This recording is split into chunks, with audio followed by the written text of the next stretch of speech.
Hi friends, welcome to Delta news. అడ్రోడ్డు నుండి కొల్లిపర వెళ్లే రోడ్లో శనివారం రాత్రి ఘోర రోడ్డు ప్రమాదం జరిగింది.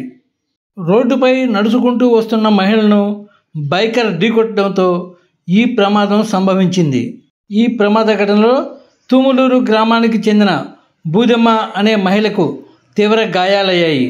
తీవ్రంగా గాయపడిన ఆమెను బంధువులు తెనాలి ప్రభుత్వ వైద్యశాలకు తరలించినట్లు చెప్పారు. వైద్య పరీక్షలు నిర్వహించిన డాక్టర్లు బూదెమ్మకు కాలు చేయి ఇరిగినట్లు చెప్పారన్నారు.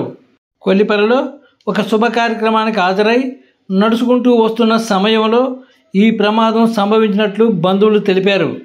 ఫ్రెండ్స్, కొల్లిపర మండల వార్తలను వెంటనే తెలుసుకునేందుకు ఇప్పటివరకు మీరు మా ఛానల్ను సబ్స్క్రైబ్ చేసి ఉండకపోతే వెంటనే సబ్స్క్రైబ్ చేసుకోండి. అలాగే మీకు ఈ వీడియో నచ్చితే లైక్ చేయండి.